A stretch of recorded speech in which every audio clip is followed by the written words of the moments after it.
Germanton Hospital pioneers in world-class orthopedic cardiology and multi-specialty care. Top 3 in Hyderabad, top 10 in South India. Attapur, Hyderabad.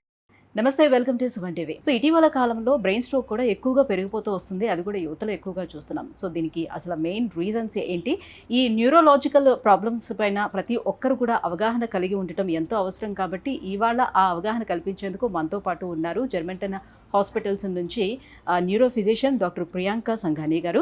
జర్మంటన్ hospital south ఇండియాలోనే top 10లో ఉన్నటువంటి hospital. India వైజ్గా మనం చూసుకునేటప్పుడు top 20లో ఉంది. హైదరాబాద్ వైజ్గా చూసుకుంటే top 3 పొజిషన్లో ఉన్నటువంటి హాస్పిటల్ జర్మంటన్ హాస్పిటల్ అత్తాపూర్లో ఉంది. సో ఇవాళ ఈ న్యూరోలాజికల్ సమస్యల గురించి మేడంతో మాట్లాడేద్దాం. Hello ma'am. Hello ma'am, first of all neurological problems అన్నీ చూసుకున్నట్లయితే ఫస్ట్ థింగ్ ఈ మధ్యకాలంలో ఎక్కువగా చూస్తే మెయిన్గా యంగ్స్టర్స్లోనే ఈ స్ట్రోక్ కనిపిస్తుంది. సో ఎందుకు ఎక్కువగా స్ట్రోక్ అనేది పెరుగుతూ వస్తుంది? స్ట్రోక్ వచ్చే ముందు ఎలాంటి సిమ్టమ్స్ తెలియవా? ఎందుకు రికగ్నైజ్ చేయలేకపోతున్నారు? సో ముందు ఒక 15-20 ఇయర్స్ బ్యాక్ ఎలా ఉండేదంటే స్ట్రోక్ అంటే 55 ఇయర్స్ 60 ఇయర్స్ అబవ్ పేషెంట్స్లో మనం చూసేది, అంటే ఓల్డ్ ఏజ్లో. కానీ ఈ మధ్య it has become disease of younger జనరేషన్లో. సో దానికి కామన్ రీజన్ ఏంటంటే లైఫ్ స్టైల్ చేంజెస్. ఇప్పుడు బయట food, fast foods, sedentary life అంటే కంటిన్యూస్ కూర్చొని పని చేస్తూ ఉంటారు.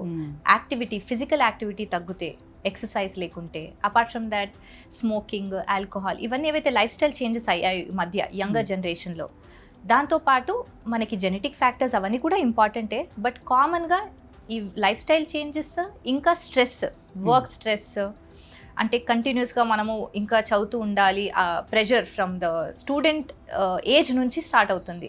సో అదంతా ఈ మధ్య పెరుగుతోంది. ఇవన్నీ క్యుములేటివ్గా కలిసి దానివల్ల బ్రెయిన్ స్ట్రోక్ వస్తుంది. సో బ్రెయిన్ అన్న, హార్ట్ అన్న, ఏదన్నా. సో ఇది 1-2 డేస్లో అయ్యేది కాదు. ఒక ప్రాసెస్ ఉంటుంది. కొన్ని మంత్స్, ఇయర్స్ నుంచి స్లోగా డెవలప్ అయ్యి తర్వాత బ్రెయిన్ స్ట్రోక్ వస్తాయి అలా అని. సో దానికి ఏంటంటే స్ట్రెస్ హార్మోన్స్ ఉంటాయి మనకి, కార్టిసాల్, అవి పెరుగుతాయి. సో దాంతో క్లాట్ ఫార్మేషన్ టెండెన్సీ, అంటే రక్త నరాల్లో బ్లాకేజ్ అంటారు కదా, ఆ టెండెన్సీ పెరుగుతుంది. మనకి ఫుడ్ హ్యాబిట్స్ ఏవైతే ఉన్నాయి, అంటే అన్హెల్దీ బయట ఫాస్ట్ ఫుడ్, ఎక్కువ ఫ్యాటీ ఫుడ్స్, అవన్నిటితో మనకి కొలెస్ట్రాల్ పెరుగుతుంది బాడీలో. దాంతోపాటు యాక్టివిటీ లేకుంటే, ఒకటే దగ్గర కూర్చోవడము, మూమెంట్ లేకుండా ఉంటే, ఇవన్నీ కలిసి దానివల్ల ఈ లైఫ్ స్టైల్ చేంజెస్తో మనకి బ్రెయిన్ స్ట్రోక్ ఈ మధ్య యంగర్ జనరేషన్లో, అంటే 15-20 ఇయర్స్లో కూడా చూస్తాం. ఈ మధ్య అంత కామన్ ఉంది. సో ముందు అంటే అన్లెస్ పేషెంట్స్ వాళ్ళ ఫాదర్, మదర్కి ఎవరైనా జెనెటిక్ ఇష్యూ ఉంటే యంగర్ జనరేషన్లో వచ్చేది. ఈ మధ్య చాలా కామన్ అయిపోయింది. సో హెరిడిటరీగా కూడా వస్తుంది. Yes, definitely. ఓకే, అలా ఉండేటప్పుడు అయితే కొంచెం ముందుగానే చెకప్స్ చేయించుకోవడానికి అవకాశం ఉంటుంది. అలా లేనప్పుడు మాత్రం తెలుసుకోవడం కొంచెం ఇబ్బంది అవుతుంది. అంటే అదే అనేది, ఈ మధ్య ఏదైతే చేంజెస్ అయ్యాయో మనకి, ఎన్వైరన్మెంట్ కూడా ఇంపార్టెంట్, పొల్యూషన్ అన్నీ కలిసి ఇప్పుడు అలా ఉంది. సో బ్రెయిన్ స్ట్రోక్ వచ్చే ముందు మనకు కనిపించేటువంటి చిన్న చిన్న సిమ్టమ్స్ ఏంటి? ఆ టైంలోనే మనం వెంటనే హాస్పిటల్కి తీసుకెళ్లాల్సినటువంటి ఆ గోల్డెన్ అవర్ ఎంతసేపు ఉంటుంది? ఎలా దాన్ని యూటిలైజ్ చేసుకోవాలి? అయితే మనకి కొన్ని చిన్న మీకు టిప్స్ లాగా ఇస్తాను. సో బ్రెయిన్ స్ట్రోక్ అంటే మనకి కొంతమందికి ఓన్లీ తిమ్మిర్లాగా వస్తాయి. One side head, face, body ఏదైతే ఉందో వన్ సైడ్ తిమ్మిర్లు, నమ్నెస్ అంటాము. లేదంటే సడన్గా వీక్నెస్ స్టార్ట్ అవుతుంది. లేకుంటే జస్ట్ మాట తడబడడం, కొంతమందికి జస్ట్ తల తిరగడం, వాంతులు. సో డిపెండింగ్ ఏ ఏరియా బ్రెయిన్లో ఎఫెక్ట్ అవుతుందో దాని ప్రకారం సిమ్టమ్స్ ఉంటాయి. ఎప్పుడు బ్రెయిన్ స్ట్రోక్, పెరాలిసిస్ అనేది అయితే కాలు చేయి పడిపోతుంది అంటారో అలా ఉండదు. సో మనం ఐడెంటిఫై చేసేది ఏంటంటే, ఎవరికైనా సడన్గా మాటలో స్పష్టంగా రావట్లేదు, లేకుంటే తిమ్మిర్లు స్టార్ట్ అవుతాయి సడన్గా, లేకుంటే నడవడానికి ఇబ్బంది అవుతుందో, లేకుంటే చూపులో ఇబ్బంది అవుతుందో, కొంతమందికి జస్ట్ చూపు ప్రాబ్లం ఉంటుంది, విజన్ క్లియర్గా ఉండదు. సో వాళ్ళు ఈ ఐ ప్రాబ్లం అనుకుంటారు చాలాసార్లు, ఇవన్నీ మిస్ అవుతారు. So coming to golden period, 4.5 hours అంటే 4.5 గంటల లోపు సిమ్టమ్ మనకి ఇబ్బంది స్టార్ట్ అయ్యే ముందు ఒకవేళ పేషెంట్ డాక్టర్ దగ్గర వస్తే ఇమీడియట్గా మనకి క్లాటింగ్గా, బ్లీడింగ్గా అని ఐడెంటిఫై చేస్తారు. ఒకవేళ రక్తం గడ్డగట్టింది, క్లాట్ అయింది అంటే దానికి ఇంజెక్షన్స్ ఉంటాయి. ఆ ఇంజెక్షన్స్తో క్లాట్ బ్రేక్ చేస్తారు. దాన్ని థ్రాంబోలైసిస్ అని అంటాం మనం. సో ఒకవేళ పేషెంట్ తొందరగా వస్తే దీని బెనిఫిట్ ఏంటంటే, ఏదైతే ప్రాబ్లం ఉందో, వీక్నెస్ ఉన్నా, తిమ్మిరున్నా ఇమీడియట్గా రికవర్ అవుతుంది. ఎందుకంటే ఆ నరం బ్లాక్ అయింది, మళ్ళీ ఓపెన్ అప్ అయిపోయి రక్తం మళ్ళీ బ్రెయిన్కి వెళ్తుంది. ఒకవేళ టైం మిస్ అయింది అనుకోండి, 4.5 hours కన్నా ఎక్కువ అయిపోతే ఛాన్సెస్ తక్కువ ఉంటాయి.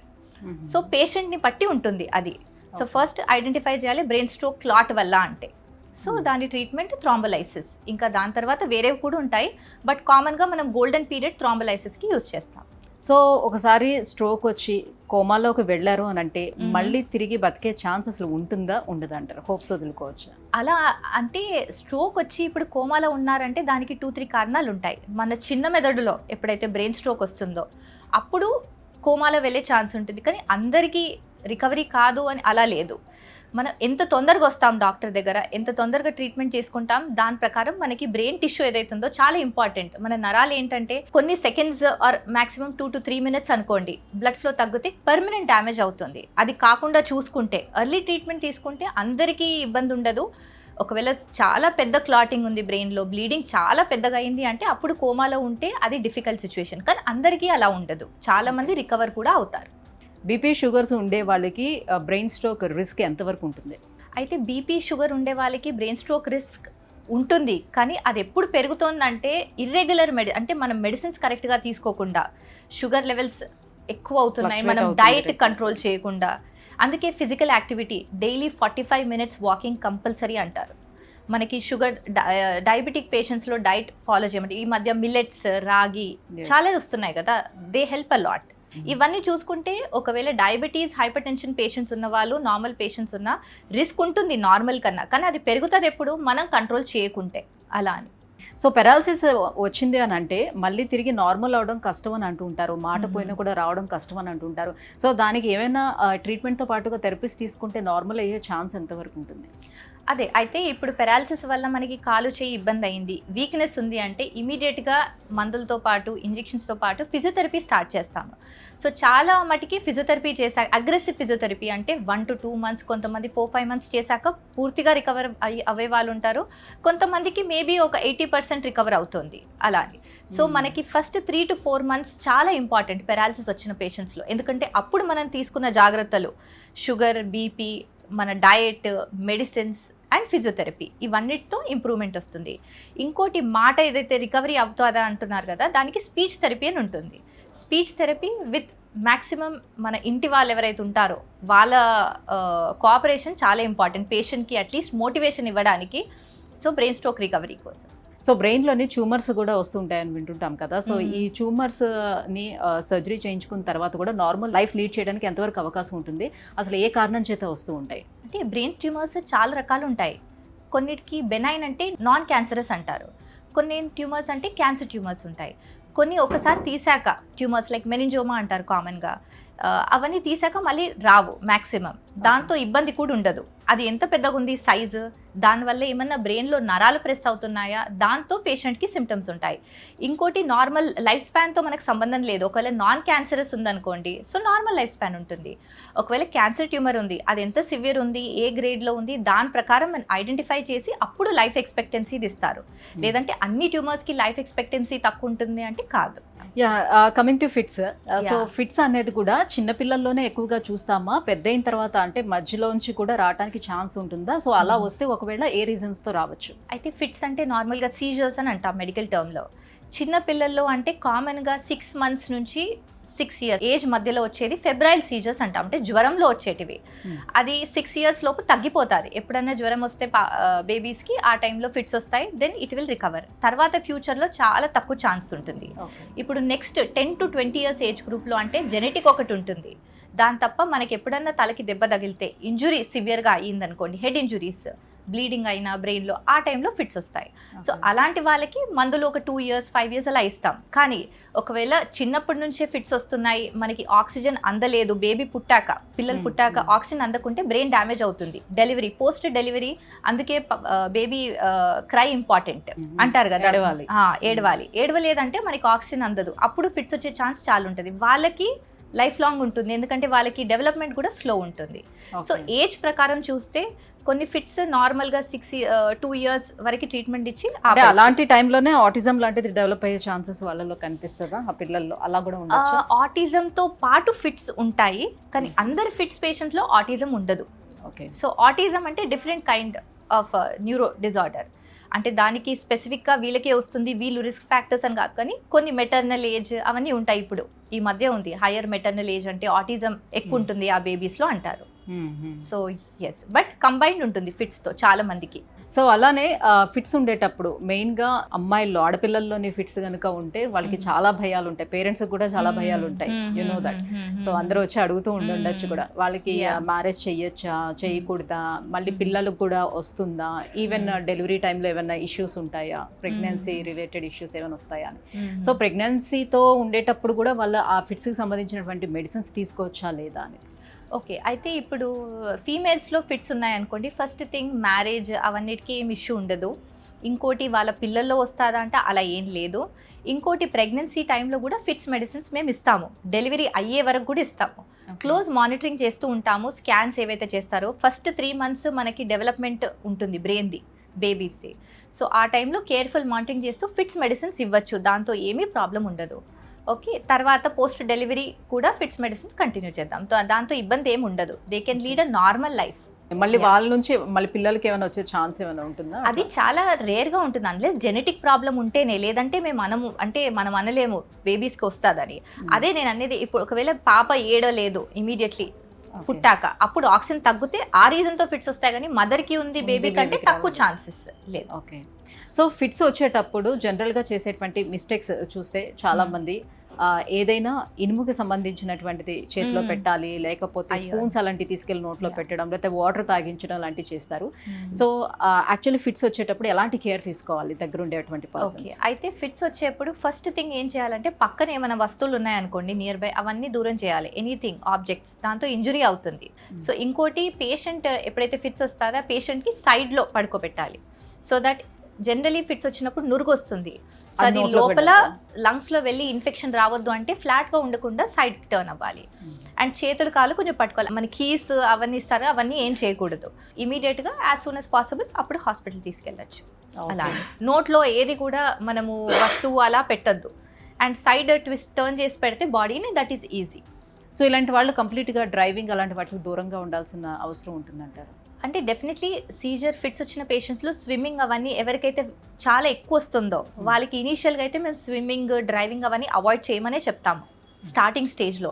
తర్వాత ఒక స్టేజ్ వచ్చాక ఫిట్స్ 6-8 months వరకు రాలేదు అంటే అప్పుడు స్లోగా వాళ్ళు నార్మల్ యాక్టివిటీస్ చేసుకోవచ్చు, కానీ ఎప్పుడన్నా కేర్ఫుల్ మానిటరింగ్ ఉండాలి. సో అలానే ఇప్పుడు హెడ్ఏక్స్ మ్యామ్, సో చాలా మందిలోనే హెడ్ఏక్స్ చూస్తున్నాం. హెడ్ఏక్స్ కూడా చాలా రకాలుగా ఉంటుంది, అండ్ ఇటీవల కాలంలో మైగ్రేన్ హెడ్ఏక్ చాలా ఎక్కువగా పెరిగిపోతూ వస్తుంది.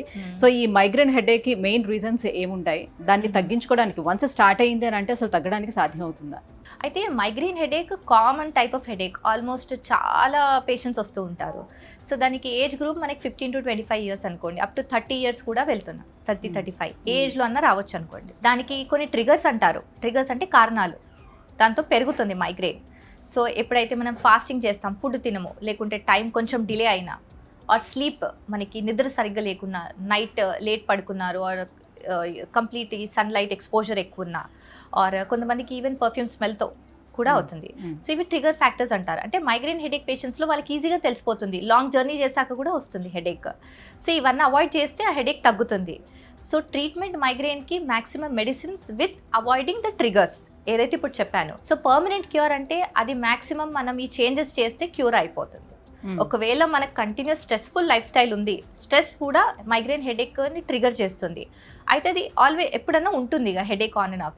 సో మనం కరెక్ట్గా మందులు తీసుకొని దాని కోర్స్ తీసుకున్న తర్వాత ఈ ఫ్యాక్టర్స్ని అవాయిడ్ చేస్తే డెఫినెట్లీ నార్మల్ ఉంటాయి. సిమ్టమ్స్ అనేవి, అలర్జీస్ అనేవి ఇవన్నీ అందరికీ ఒకేలా ఉంటాయా లేకపోతే డిఫరెంట్గా ఉంటుంది? అంటే కామన్ టైప్ మైగ్రేన్లో అంటే ఒక సైడ్ హెడేక్ అంటారు, one side of the headache, లేదంటే కంప్లీట్గా ఫుల్ హెడ్. ఆ టైంలో లైట్ సౌండ్కి ఇరిటేషన్ అంటారు, వామిటింగ్ సెన్సేషన్ అంటారు, వాంతుల్లాగా అంటారు, లేకుంటే వాళ్ళకి ఏమంటారు కొంచెం ఒక్కొక్కసారి తల తిరగడం కూడా అంటారు. అది రేర్ సిమ్టమ్ ఉంటుంది మైగ్రేన్, దాన్ని వెస్టిబులర్ మైగ్రేన్ అంటాము. సో కామన్గా చూడము, దాంట్లో హెడేక్ తక్కువ కానీ తల తిరగడం అని అంటారు పేషెంట్ ఎప్పుడు వచ్చాక.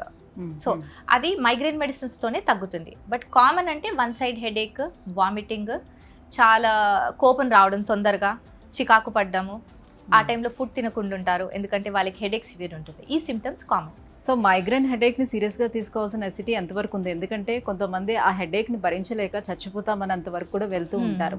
సో ఎప్పుడు మనం దాన్ని సీరియస్గా తీసుకోవాలి? సో కంప్లీట్గా మెడిసిన్స్ తోటి అది క్యూర్ చేసుకోవచ్చా, కంట్రోల్ చేసుకోవచ్చా? అయితే మైగ్రేన్ హెడేక్ పేషెంట్స్ ఏం చేస్తారంటే మ్యాక్సిమం మెడికల్ స్టోర్ నుంచి టాబ్లెట్స్ తీసుకుంటారు 1-2 days. అయితే వాళ్ళ బాడీకి ఆ మెడిసిన్స్ అలవాటు అయ్యి అలవాటు. ఫైనలీ ఎప్పుడైతే వాళ్ళు న్యూరాలజిస్ట్ దగ్గర వస్తారో ఆ మెయిన్ టాబ్లెట్స్ పనిచేయవు. సో దానివల్ల కూడా వచ్చే headache medication over use headache అంటాం.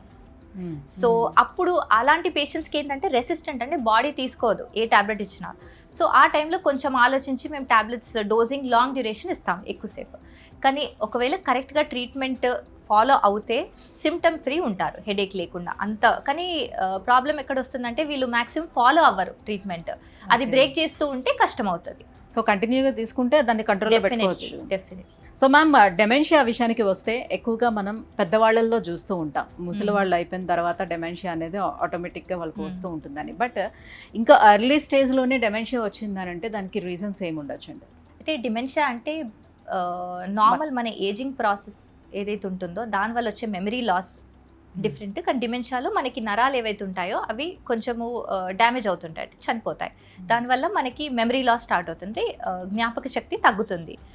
కామన్గా 65-70 అంటే ఆల్జైమర్స్ డిజీజ్ అంటారు, కామన్ కాజ్ ఆఫ్ డిమెన్షియా. ఇప్పుడు 40 ఇయర్స్ లోపు కూడా రావచ్చు. దానికి కామన్ కాజ్ అంటే జెనెటిక్ డిజీజెస్, లేకుంటే కొన్ని న్యూరలాజికల్ డిజీజెస్ ఏవైతే న్యూరో డీజనరేటివ్ డిజీజెస్ అంటామో దానికి జనరలీ మనకి చాలా మందికి ట్రీట్మెంట్ ఉండదు. సో ఎప్పుడైతే అది యంగ్ ఆన్సెట్ స్టార్ట్ అవుతుంది అంటే 25, 30, 40 అంటే చాలా స్ట్రాంగ్ ఫ్యామిలీ హిస్టరీ ఉంటుంది వీళ్ళకి. సో ఒకవేళ ఎర్లీ స్టేజ్లో ముందే డిమెన్షియా వస్తుంది 40-50 ఇయర్స్లో అంటే పిల్లల్లో కూడా తొందరగా వచ్చే ఛాన్స్ ఉంటుంది. ఒకవేళ చిన్న ఏజ్లో వస్తుందంటే జెనెటిక్ ఫ్యాక్టర్ ఇంపార్టెంట్. దాని తప్ప మనకి కొన్ని న్యూరో ఇన్ఫెక్షన్స్ అంటారు, ఆటో ఇమ్యూన్ ఎన్సెఫలైటిస్ అని, దాంతో కూడా మెమరీ లాస్ డిమెన్షియా ఉంటుంది కొంతమందికి.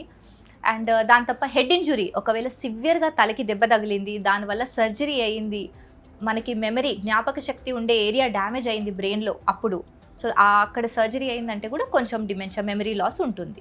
అవి వేరే కారణాలు యంగ్ పేషెంట్స్లో రావడానికి. సో యంగ్ పేషెంట్లో ఒకవేళ అలాంటి డిమెన్షియా చూస్తే దాన్ని క్యూర్ చేసుకోవడానికి ఇప్పుడు ఉన్నటువంటి ట్రీట్మెంట్స్ ఎంతవరకు హెల్ప్ చేస్తున్నాయి? సో డిమెన్షియా 2 రకాలు, ఒకటి రివర్సిబుల్, ఇంకోటి రివర్సిబుల్. అంటే కొన్ని రివర్స్ చేయొచ్చు. ఇప్పుడు పేషెంట్కి తలకి దెబ్బ తగిలింది, దానివల్ల బ్లీడింగ్ అయ్యింది, దానివల్ల కూడా మెమరీ లాస్ వస్తుంది. సో దాని సర్జరీ చేస్తే వాళ్ళు రికవర్ అవుతారు. సో డిమెన్షియా నార్మల్ అయిపోతుంది. ఇప్పుడు నేను అన్నట్టు బ్రెయిన్ ఇన్ఫెక్షన్స్ ఉంటాయి, బ్రెయిన్ ట్యూమర్స్ కూడా కొన్ని సర్జరీ తీసాక మళ్ళీ రావు. బ్రెయిన్ ఇన్ఫెక్షన్స్, టీబీ ఉండొచ్చు, బ్యాక్టీరియా ఇన్ఫెక్షన్స్ ఉండే ఏవన్నా, దానివల్ల కూడా మనకి మెమరీ లాస్, అంటే డిమెన్షియా అంటే మెమరీ లాస్ అంటున్నాను, అవి రివర్స్ అవుతాయి. ఇర్రివర్సిబుల్ అంటే మనకి 65-70 ఎట్లా అంటే ఆల్జైమర్స్ డిజీజ్ లేకుంటే వేరే అలాంటివి, దానికి రివర్స్ చేయలేం మనం. ఏదన్నా ట్రీట్మెంట్ ఇస్తున్నామంటే అది ప్రోగ్రెషన్ తగ్గించడానికి, అంటే మనకి 15 సంవత్సరాలు పట్టేది మనం దానికి 25 ఇయర్స్ చేయొచ్చు, కానీ మందులతో దాన్ని రివర్స్ చేయలేము. యంగ్ పేషెంట్స్లో కొన్ని కారణాల్లో డెఫినెట్లీ రివర్సిబుల్ ఉంటుంది, లైక్ బ్లీడింగ్, ఏమన్నా హెడ్ ఇంజురీ అయినా, సబ్డ్యూరల్ హిమటోమా అంటాం, బ్రెయిన్ ఇన్ఫెక్షన్స్ ఉంటే, లేకుంటే బ్రెయిన్ ట్యూమర్స్ కొన్ని కేసెస్లో, లేకుంటే ఆటో ఇమ్యూన్ ఎన్సెఫలైటిస్లో, దీంట్లో రికవరీ ఉంటుంది బాగానే. సో అలానే మ్యామ్ పార్కిన్సన్ వ్యాధి, వణుకుడు. సో ఈ వణకడం అనేది ముసలివాళ్ళలో జనరల్గా వస్తూ ఉంటుంది, చూస్తూ ఉంటాం. కానీ ఇప్పుడు 45 దాటిన తర్వాత లేడీస్లో కూడా ఎక్కువగా ఇది కనిపిస్తూ ఉంది. సో ఏది పట్టుకోవాలన్న చేతులు అవన్నీ వణుకుతూ ఉండటం, దేన్ని పట్టుకోలేకపోవటం ఇలాంటివి జరుగుతుంది. ఎందుకు? నర్వ్స్లో ఏం జరుగుతుంది? పార్కిన్సన్ అంటే ఒక జబ్బు, దీంట్లో డోపమిన్ అనేది మన బ్రెయిన్లో తగ్గిపోతుంది. సో దానివల్ల పార్కిన్సన్స్ అండ్ డిజీజ్ వస్తుంది. Common type idiopathic Parkinson disease అంటాం, ఐపీడీ. అది మనకి 60 ఇయర్స్ అబవ్ ఏజ్ గ్రూప్లో ఉంటుంది. కామన్గా దీనికి 3 సిమ్టమ్స్ ఉంటాయి. ఒకటి ఏంటంటే స్లోగా చేయడం, ఏ పనైనా స్లో చేయడం, స్లోనెస్ అంటాం, మెల్లిగా. ఒకవేళ మనం ఫుడ్ తిన్నా 10 minutes అయ్యేది వాళ్ళు ½ an hour తీసుకుంటారు. ఇంకోటి షేకింగ్, హ్యాండ్ ట్రెమర్స్ అంటాం, వణకడం, కూర్చున్నప్పుడే ఆ షేకింగ్ ఉంటుంది. అదే ఒకవేళ వస్తువు పట్టుకుంటున్నాము, ఏదైనా పని చేస్తున్నామంటే ఉండదు. దాని తప్ప వీళ్ళు మళ్ళీ నడుస్తూ ఉండి పడిపోతారు, బ్యాలెన్స్ అవుట్ అయ్యి, ఇంబ్యాలెన్స్ అంటాం. సో ఫాల్స్, రికరెంట్ ఫాల్స్ అంటే పడిపోవడము, ఇంకోటి షేకింగ్ అవ్వడము, బాడీ స్టిఫ్ అవ్వడం, ఇవన్నీ పార్కిన్సన్ సిమ్టమ్. ఇప్పుడు చాలా మటుకి ఏమనుకుంటారంటే చేతులు వణుకుతున్నాయంటే అందరికీ పార్కిన్సన్, అలా కాదు. ఇప్పుడు ఏదైనా వస్తువు పట్టుకుంటున్నాం, కాఫీ, టీ ఏదైనా, అప్పుడు వణుకుతుంది అంటే దాన్ని ఎసెన్షియల్ ట్రెమర్ అంటాం. అది 20 years ఏజ్ గ్రూప్లో కూడా ఉంటుంది. అది వెరీ కామన్ అండ్ నార్మల్, దానికి కంగారు పడేది ఏం లేదు. సో అన్ని షేకింగ్, అన్ని వణకడం పార్కిన్సన్ అని కాదు, చాలా మటుకి ట్రీట్మెంట్ కూడా ఉంటుంది. సో పార్కిన్సన్ డిజీజ్లో మందులు కరెక్ట్గా వేసుకుంటే, ఇలా అయితే డోపమిన్ బాడీలో తక్కువ ఉంది బ్రెయిన్లో అంటే దాన్ని సప్లిమెంట్ చేస్తే వాళ్ళు బ్యాక్ టు నార్మల్ అవుతారు, సిమ్టమ్స్ తగ్గుతాయి. మ్యామ్, ఎస్పెషల్లీ జర్మంటన్ హాస్పిటల్లో ఈ న్యూరోలాజికల్ ప్రాబ్లమ్స్కి ఎలాంటి ట్రీట్మెంట్ మన దగ్గర అందుబాటులో ఉంది, ఎలాంటి లేటెస్ట్ టెక్నాలజీ కూడా అందుబాటులో ఉంది? అయితే మన హాస్పిటల్లో ఎస్పెషల్లీ అంటే బ్రెయిన్ స్ట్రోక్ గురించి స్పెసిఫిక్గా చెప్తున్నాను, పేషెంట్ వచ్చాక ఈ గోల్డెన్ అవర్లో థ్రాంబోలైసిస్ అనే ఇంజెక్షన్, దానికి మించిన మెకానికల్ థ్రాంబెక్టమీ అంటారు. సో అది కూడా మనం 24 hours 12 hours లోపు చేయాలి. సో దాంట్లో ఏంటి, పెద్ద క్లాట్ తీయాల్సి వస్తుంది. ఎలా అయితే మనము స్టెంటింగ్ చేస్తామో హార్ట్కి, అలా బ్రెయిన్కి కూడా స్టెంటింగ్, థ్రాంబెక్టమీ అని ప్రొసీజర్స్ ఉన్నాయి. అవి చాలా తక్కువ అవుతాయి. అది మన జర్మాంటన్ హాస్పిటల్లో స్టార్ట్ చేశాము. దానివల్ల పేషెంట్ రికవరీ కూడా బాగా వస్తుంది. సో అది జనరలీ అయితే నార్మల్గా అవ్వదు అలా అని. So that is latest technology which is being used here. And దీని తప్ప మన neuro team is well equipped with good physiotherapy and 24/7 MRI services. We have neurological equipments to test and treat the patient at earliest. Thank you ma'am, thank you so much. So neurological problems ఏవైతే ఉన్నాయో వాటి మీద పూర్తి అవగాహన మాకు కల్పించారు. And జర్మంటన్ హాస్పిటల్లో అందుబాటులో ఉన్నటువంటి అన్ని రకాల ట్రీట్మెంట్స్ గురించి కూడా ఎక్స్ప్లెయిన్ చేసినందుకు thank you so much. Thank you. Bye. Germantown Hospital pioneers in world-class orthopedic cardiology and multi-speciality care. Top 3 in Hyderabad, top 10 in South India. Attapur, Hyderabad.